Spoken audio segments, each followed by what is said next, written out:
The estate felt hollow without Margaret. Robert Whitmore stood at the mahogany-framed window of his study, watching autumn leaves scatter across the manicured lawn. 6 months since the cancer took her. 6 months of rattling around this 12-room testament to a life built together, now inhabited by one. The doorbell's chime pulled him from his reverie. Through the intercom, Clara's voice bloomed bright as spring flowers. "Daddy, it's us." When he opened the door, his daughter stood there with Paul, her husband of 8 years, both wearing expressions of practiced concern. Clara's auburn hair caught the afternoon light. Margaret's hair, he'd always thought, though now he wondered if he'd been seeing what he wanted to see. "We've been so worried about you," she said, wrapping him in an embrace that felt rehearsed. All alone in this big house. Paul stepped forward, medical bag in hand, his handshake firm but somehow clinical. "Robert, you're looking tired," he observed. "When's the last time you had a proper checkup?" They swept into his life like saviors. Clara took over the kitchen, preparing his meals with what seemed like devotion. Paul insisted on weekly health assessments, checking blood pressure, reviewing medications, adding new vitamins to his regimen. They moved into the East Wing, claiming they couldn't bear to leave him alone. For the first week, Robert felt grateful. The house breathed again with voices, footsteps, the clatter of dishes. Clara brought him chamomile tea each morning, sitting beside him as steam curled between them, asking about his dreams, his health, whether he'd slept well, but something felt off. It was in the small moments. Clara's smile would fade the instant she thought he'd looked away, replaced by an expression of calculation, impatience. Paul's bedside manner reminded Robert of a mortician preparing a body.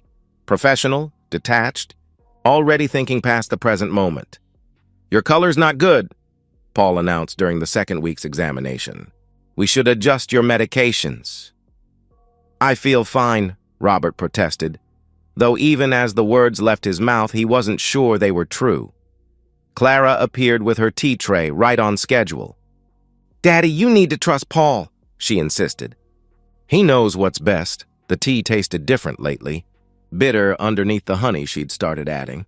When Robert mentioned it, Clara laughed, a tinkling sound that didn't reach her eyes. "Your taste buds are probably just changing," she explained. "It happens with age." Age. 72 wasn't young, but Robert's mind remained sharp as the Waterford crystal in the china cabinet. Sharp enough to notice things. How Clara's phone conversations stopped abruptly when he entered a room. How Paul's medical visits grew longer, more invasive, though Robert's only complaint had been loneliness. The house felt different now. Not warmer, watched. As if the walls themselves were waiting for something. 3 weeks into their stay, Robert woke at 2 a.m. with a dry throat. He'd forgotten to keep water by the bedside. Clara usually brought it, but she must have forgotten. Moving quietly through the darkened hallway, he heard her voice drifting from the kitchen, low and urgent. He pressed himself against the wall, heart suddenly hammering with an instinct honed by 40 years in business. The instinct that had saved him from bad deals, corrupt partners, hidden agendas. Not sustainable, Clara was saying into her phone. "He's stronger than you said he'd be." A pause as she listened to the response. "I don't care what Paul thinks," she continued. "We need this done before the quarterly taxes. The estate lawyer's already sniffing around about the missing pieces from the collection." Missing pieces? Robert's hand found the wall for support. The Ming vase, the Tiffany lamp. Clara had said they were being cleaned. "Don't worry." Clara's voice dropped to a whisper, but in the silence of the sleeping house, it carried perfectly. "It won't be much longer now. The old man's getting weaker every day." Robert retreated to his room on legs that felt suddenly ancient, mind racing with terrible clarity. His loving daughter had come home all right, but not to care for him. Robert became an actor in his own home, playing the role of a declining patriarch while his mind sharpened like a blade on a whetstone. The symptoms started subtly. Tuesday morning, after Paul's vitamin injection, the room tilted sideways. Wednesday, Clara's special tea left a metallic film on his tongue that no amount of water could wash away. By Thursday, his hands trembled as he signed the documents Clara placed before him. "Just some insurance paperwork." "Daddy," she assured him sweetly. He started keeping a journal, hidden beneath the false bottom of Margaret's jewelry box. His businessman's instinct for patterns served him well. Morning tea, immediate nausea, Paul's vitamins, dizziness within 30 minutes, evening medications, metallic taste, confusion. Symptoms subside when meals skipped. The Ming vase disappeared first, then the Chagall sketch from the hallway.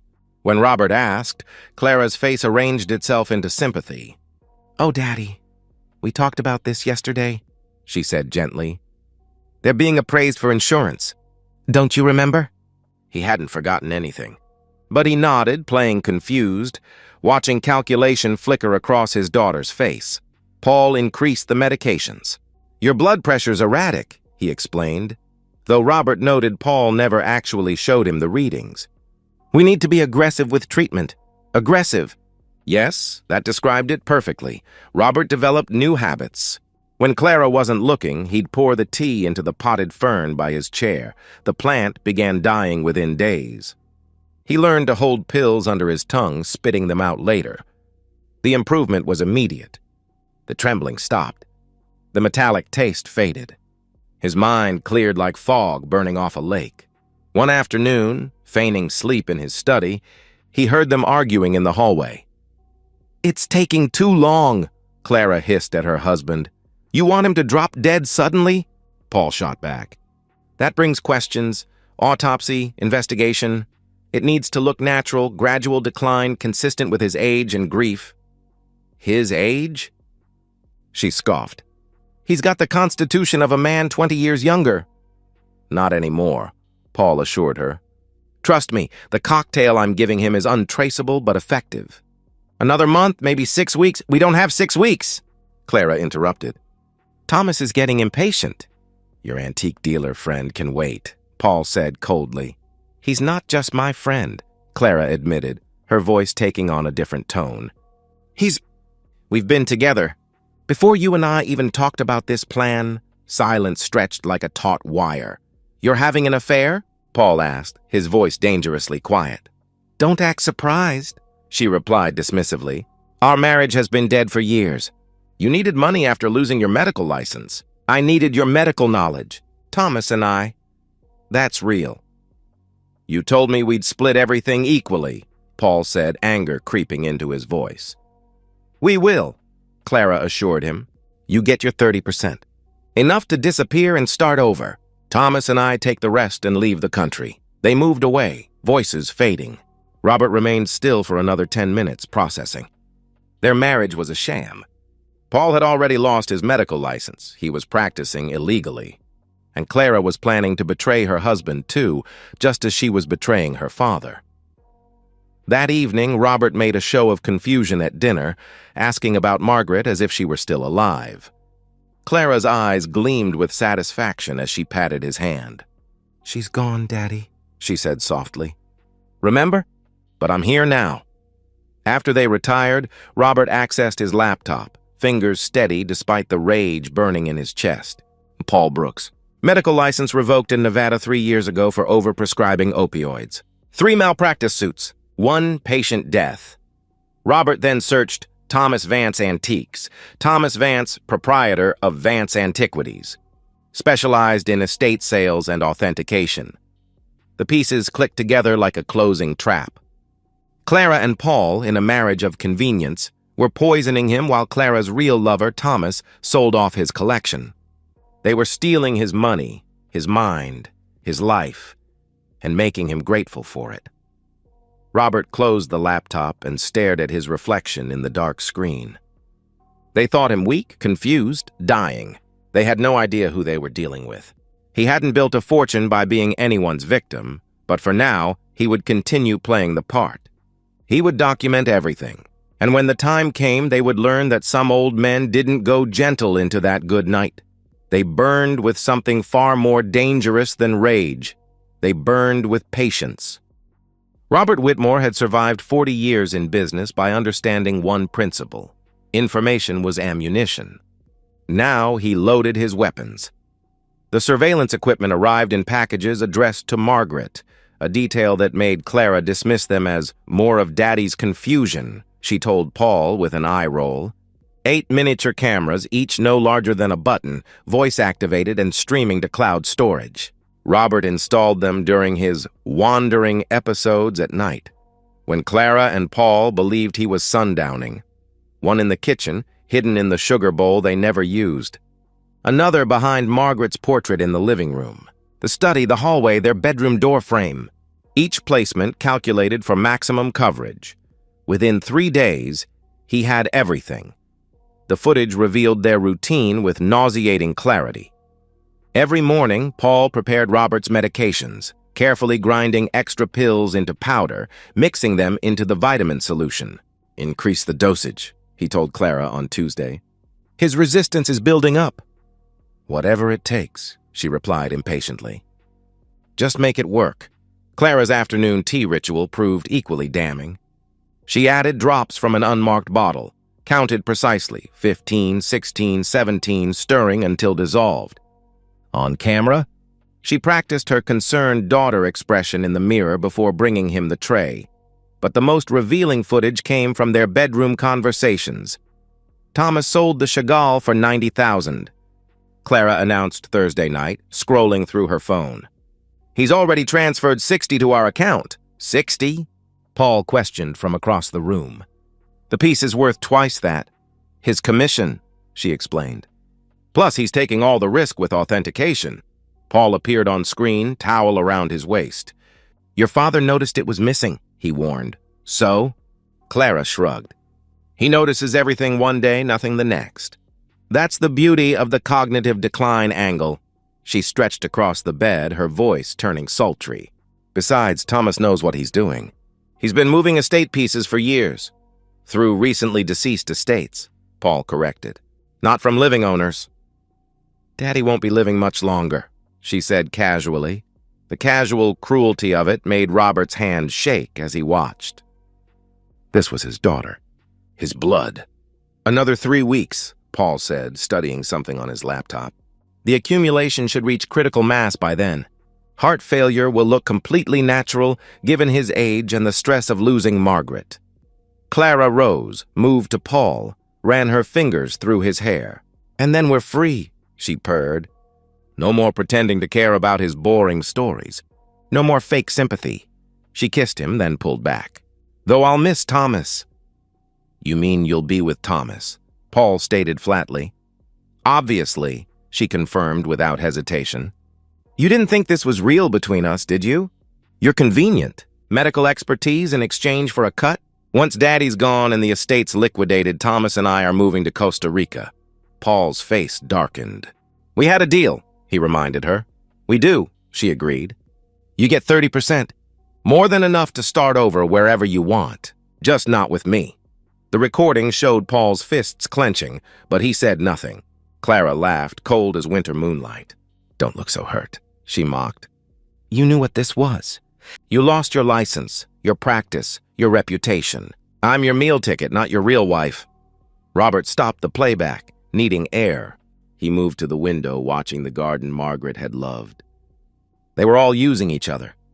Paul for money, Clara for medical murder, Thomas for stolen goods. A spider's web of greed with him at the center, wrapped and waiting to be devoured. But spiders sometimes forgot. Their webs could entangle them too. The next morning, Robert scheduled a meeting with his lawyer, Brooks Finch. "Tax planning," he told Clara, who practically glowed at the words. She probably thought he was updating his will in her favor. Brooks's office hadn't changed in 20 years. Leather and mahogany, portraits of stern founders. Robert handed him a USB drive. "Everything's on there," Robert said quietly. "Video evidence of systematic poisoning, theft, fraud. I need you to ensure it reaches the right people when the time comes." Brooks's face paled as he reviewed the footage. "Robert, we should call the police now," he urged. "No," Robert refused. "They'd claim elder abuse, say I'm confused, that Paul's been treating my dementia."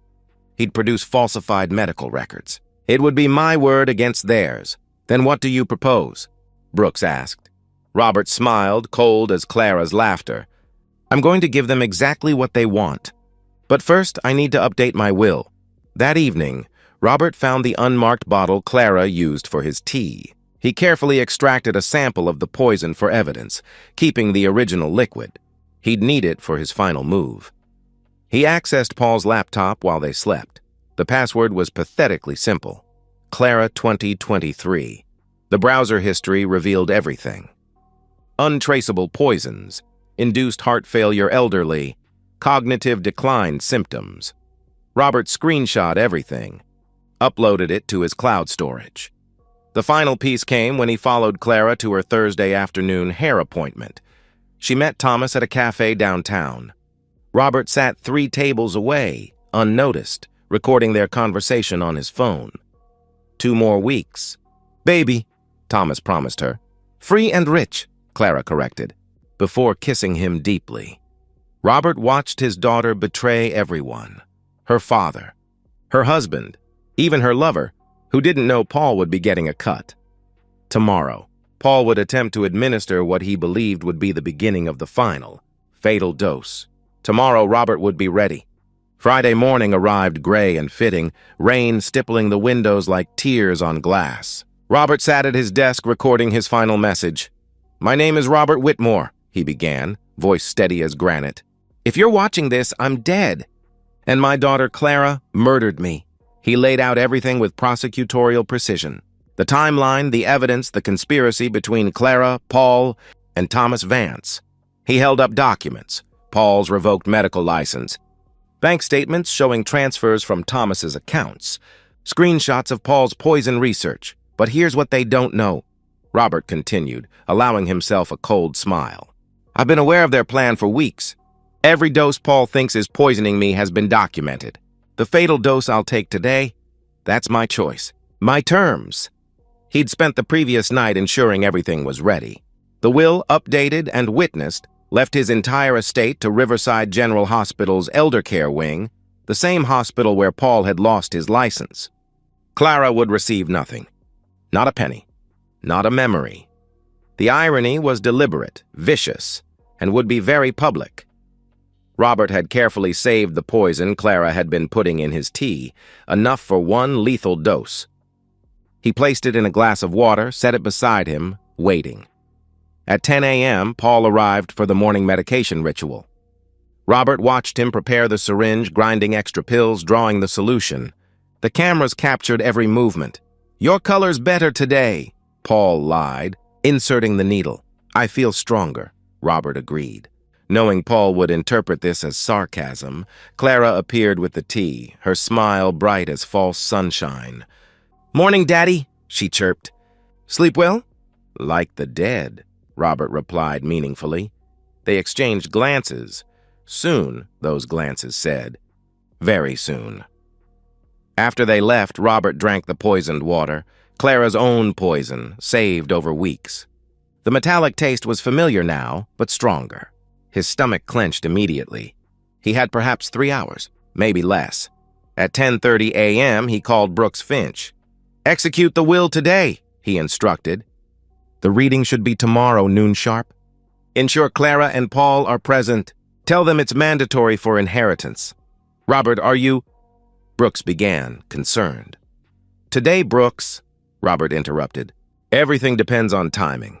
At noon, Robert felt the first waves of real weakness. His heart stuttered, raced, stuttered again. He activated all the cameras, then called Clara and Paul into the living room.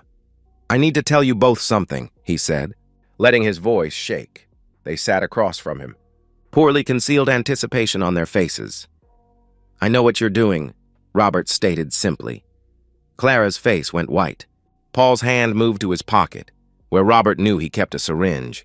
"I know about the poison. The theft." "Thomas," Robert continued, coughing, tasting blood. "I know everything." "Daddy, you're confused," Clara began. "I have video evidence," Robert interrupted. "Audio recordings." "Everything's with my lawyer." He leaned forward, feeling his heart skip, pound. "But here's what you don't know. The poison killing me right now? It's the same one you've been giving me, Clara. I saved it. Concentrated it. Took it myself." They sat frozen, horror dawning on their faces. "You're lying," Paul whispered. Robert pulled out the empty poison bottle. Clara's fingerprints all over it. "Your poison, Clara," he confirmed. "The one you've been putting in my tea. Every drop you gave me I saved when I could." Another cough, more blood. "The dose you gave me this morning, Paul?" I spit it out. "But this?" He held up the empty bottle. "This I drank willingly." "We'll call an ambulance," Clara said desperately. "Say you tried to kill yourself. With a poison that matches exactly what's been in my system for weeks?" Robert asked. "That Paul's been researching online? That you've been purchasing?" Robert laughed, wet and terrible. "The police will see the pattern. Weeks of poisoning, then a fatal dose. Clear murder." His hand found his phone, dialed 911. "This is Robert Whitmore at 1847 Maple Drive," he said clearly. "I'm experiencing severe poisoning symptoms after my son-in-law Paul Brooks administered my morning medications."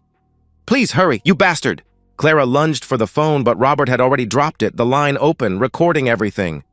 "You wanted my money," Robert gasped, feeling his legs go numb. "You'll get nothing. The hospital gets everything. The will's already executed." Paul stood, syringe in hand, but Robert laughed. "Go ahead," he challenged. "Add more poison." "Give them more evidence!" Sirens wailed in the distance, growing closer.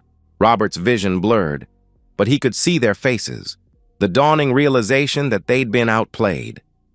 "The estate lawyer already has everything," Robert whispered, his heart struggling, failing. "Videos of you poisoning me, planning my murder, stealing from me. And now," he gestured weakly to the room where he knew cameras were recording. "Now they have you watching me die without helping." The sirens screamed closer. Clara was sobbing, not for him, but for herself. Paul stood frozen, calculating, realizing there was no escape from the web they'd woven. "He's lying!" Clara screamed at Paul. "Do something!" "What can I do?" Paul shot back. "He's dying from your poison, the same one you've been giving him for weeks." "Our poison," she corrected viciously. "This was your plan!" Robert's final coherent thought as the paramedics burst through the door was that Margaret would have been proud. He'd protected their legacy from the vultures, even if one vulture was their own daughter. He poisoned himself. Clara screamed at the paramedics. "He's crazy! Senile!" But the paramedics were already seeing the medical supplies, Paul's syringe, the evidence Robert had deliberately left visible. One was already calling for police backup. "Sir, who gave you the medication?" A paramedic asked Robert directly. With his last strength, Robert pointed at Paul, then at Clara. "They did," he whispered. "Together." Robert closed his eyes, feeling oddly peaceful as his heart gave its final stuttering beats. Checkmate. The law offices of Finch and Associates had never hosted a will reading quite like this one. Brooks Finch stood at the head of the conference table, laptop connected to the wall-mounted screen. Clara sat rigid beside her court-appointed attorney, electronic monitoring anklet visible beneath her designer slacks. Paul, shackled and in orange jumpsuit, flanked by two officers. Thomas Vance, subpoenaed to attend, sweated in the corner. The room filled with others. Hospital board members, Detective Martinez, who'd led the investigation, reporters Brooks couldn't legally bar, and distant cousins who'd emerged hoping for scraps. "Before we begin," Brooks announced, "Mr. Whitmore left specific instructions that this video message be played in its entirety." Robert appeared on screen, healthy, alert, filmed just days before his death. "If you're watching this, then my death has occurred exactly as I planned it." Robert's recorded voice filled the room. Clara made a sound, half sob, half snarl. "To my daughter Clara," Robert continued from the screen, "you were the greatest disappointment of my life. Not because you wanted my money, greed I could forgive, but because you were willing to destroy my mind, steal my dignity, and watch me die slowly, all while pretending to love me." The screen shifted to surveillance footage, Clara adding drops to his tea, counting precisely. To Paul Brooks, who lost his medical license 3 years ago for killing patients and thought he'd found an easy mark. "You were right about one thing," Robert's voice continued. "It does take a special kind of person to murder someone slowly. Unfortunately for you, I was special in ways you never imagined." More footage. Paul preparing poisoned injections, researching untraceable toxins. To Thomas Vance, who thought he was stealing from a dying man, Every piece you sold was documented, Robert stated. Every transaction recorded. The FBI's art crime team is very interested in your authentication methods. Thomas's face went gray as Robert's image continued. Now, to the distribution of my estate, the recording announced. Robert's image smiled coldly. To Clara Whitmore Brooks, I leave nothing. Not 1 cent, not one memory. You are dead to me as I am dead to you. Clara's attorney tried to object, but Brooks raised a hand for silence. The entirety of my estate, all assets, properties, and remaining collections, is bequeathed to Riverside General Hospital for the establishment of the Margaret Whitmore Center for Elder Care, Robert's voice declared. This center will protect the vulnerable elderly from predators like my daughter. The hospital board members shifted, stunned by the magnitude, $47 million. Furthermore, Robert's recording continued, I've established a special provision. Annual funding for a lecture series on elder abuse, featuring the case study of Clara and Paul Brooks. Your names will live forever, as cautionary tales. The video ended with Robert's final words. You thought you were taking everything from me. Instead, I've taken everything from you, even each other. Clara turned to Paul then, venom in her eyes. This is your fault, she snarled. Your stupid medical plan, my fault? Paul shot back. You're the one who got greedy, who pushed for more. I pushed? Clara screamed. You said it would be easy. You said no one would know. They devolved into mutual accusations, their conspiracy shattered completely. The officers separated them as voices rose. Brooks distributed the final documents. Clara's inheritance, 0. Her reputation destroyed. Her freedom, gone. Conspiracy to commit murder, elder abuse, fraud. 25 to life. Paul faced murder charges. His medical knowledge, meant to be his asset, became his liability. The prosecutor argued he knew exactly what the poison would do. Life without parole seemed certain. Thomas's business collapsed within days. Under investigation for fraud, his assets frozen, he fled to Costa Rica alone, where he was arrested 2 weeks later and extradited. 6 months later, the Margaret Whitmore Center opened its doors. The plaque in the lobby bore Robert's image and a simple inscription, protecting those who cannot protect themselves. Clara read about it in the prison newspaper. She was 43 years old. If she served her minimum sentence with good behavior, she'd be 68 when released. Alone, penniless, infamous. She'd inherited her father's determination after all, the will to survive, to endure, to wait. But she'd inherited nothing else. The fortune, the estate, the legacy, all of it served others now, protected the vulnerable from predators like her. Robert had won the final game, even in death. And that's the end of today's story. If you enjoyed it, please give this video a thumbs up and drop a comment below. Your support helps the algorithm push my content further. If you're new to the channel, don't forget to hit that subscribe button. It really helps me keep creating more stories for you. Thanks for watching, and I'll see you in the next one.